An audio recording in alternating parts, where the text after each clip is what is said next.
Well, greetings, Transurfers, and welcome to Monday's lesson, which is lesson number 51 of the Reality Transurfing 78 Practical Versions by Vadim Zealand, interpreted by me, Tufty, the Priestess.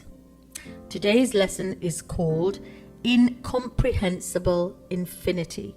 But before I start, I'd like you to check if you've subscribed to my channel and you've hit the bell notification so that you receive updates on Mondays and Wednesdays and Fridays.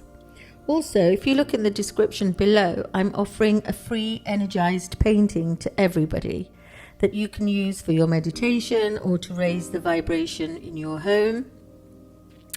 And there are various other links to some of the breathwork techniques and other coaching packages that I do. So do take a look in the link tree below. Today's lesson is called Incomprehensible Infinity. What does infinity mean to you?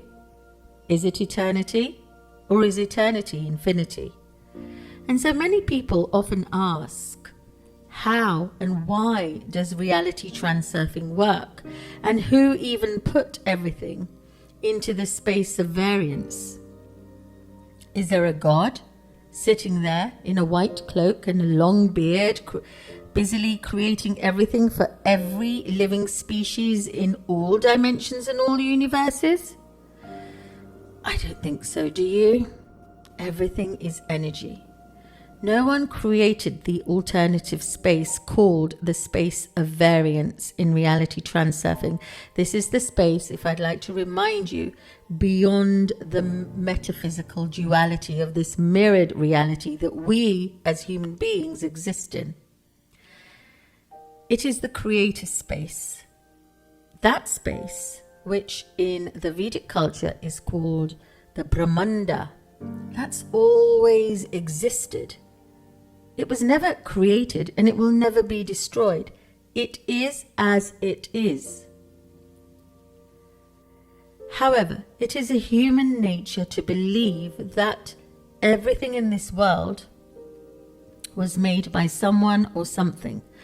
This is the ego mind talking. And the human mind also thinks that something must have a beginning and an end. Well, I ask you today, have a look at a circle.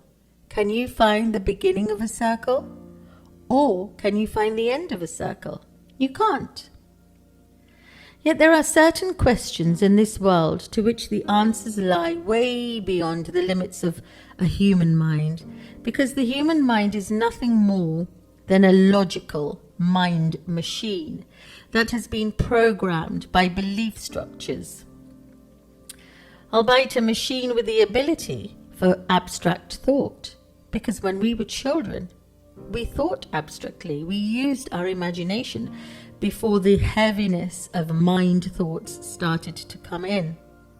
So transurfing doesn't really explain the structure of the world, but it offers you a model that enables us to understand how and why it is possible for a person to create their own reality and how to go about doing it.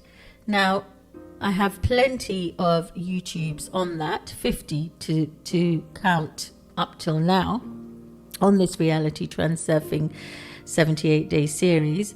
And the one before that, right at the beginning, explains some of the terms like dropping importance, the pendulums, taking the advantage wave, that sort of thing. So if you'd like to go over that, please do so.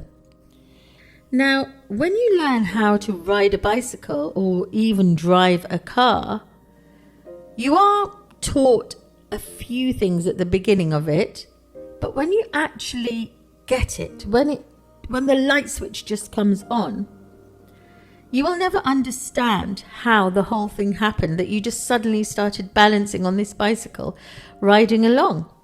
And so scientists over time have tried to do just that, to try and explain human history of how the world actually works.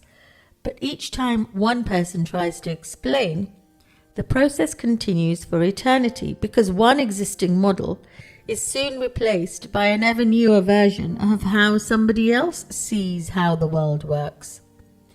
And so I ask you today, if you would like to stand in front of one mirror whilst holding another mirror, you will understand how it is possible that you can have an infinite number of models of you which explain how the universe works.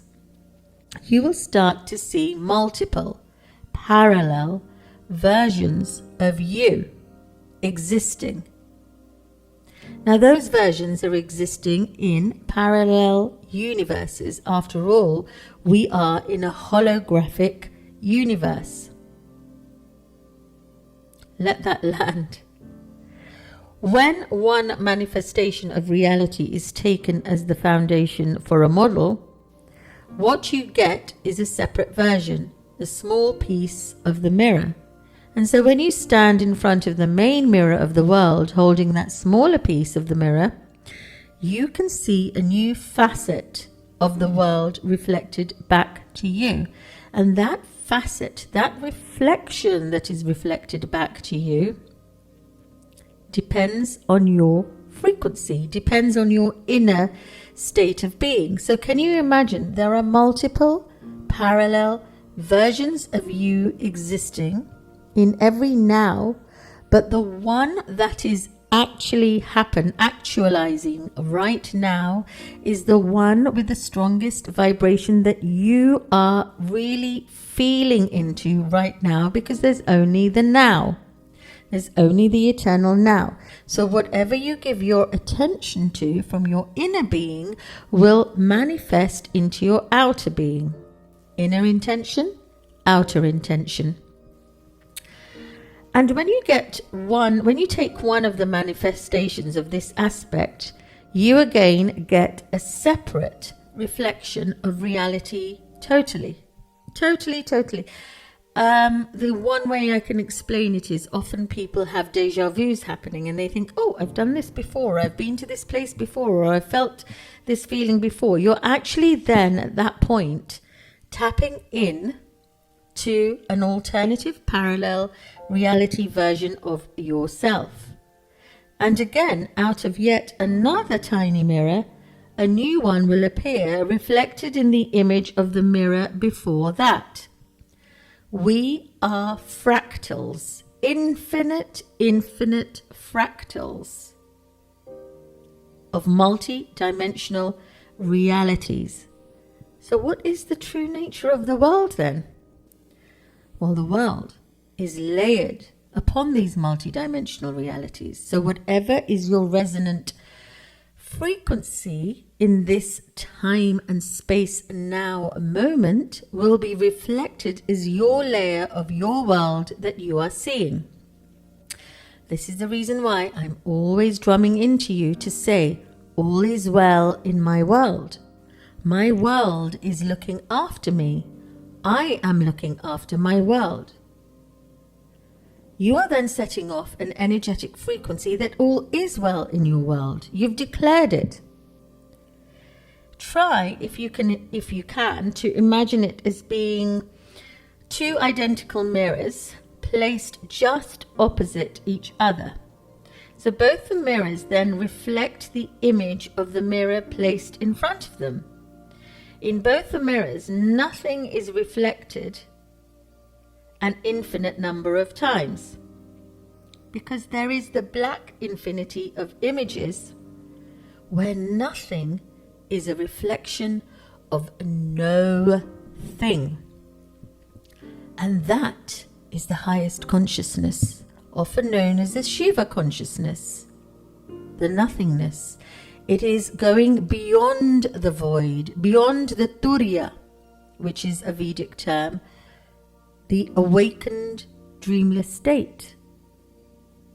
You awake in this dream, beyond the void, beyond that Turiya. And so this black infinity of images of nothingness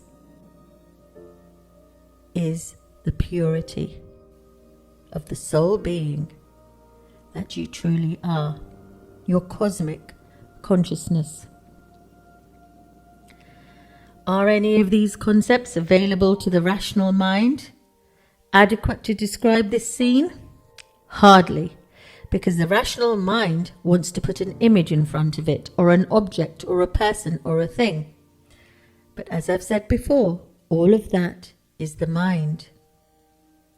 The heart, however, is the portal to higher states of consciousness. And so, just to repeat, your perception of your reality is held in place by the belief that you are carrying. That belief creates a feeling, an emotion that creates a frequency, a resonant frequency that then creates your reality. As I've said before, it is not the circumstances that matter. It is your state of being.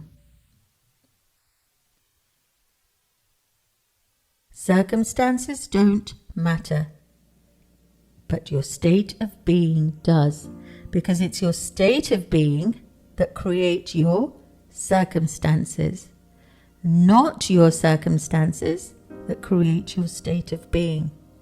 The circumstances may be there to trigger you, to make you aware of what your state of being should be.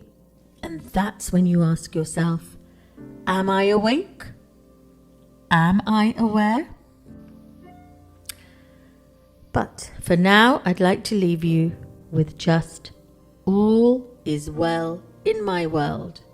My world is looking after me. Have a lovely Monday. Bye for now.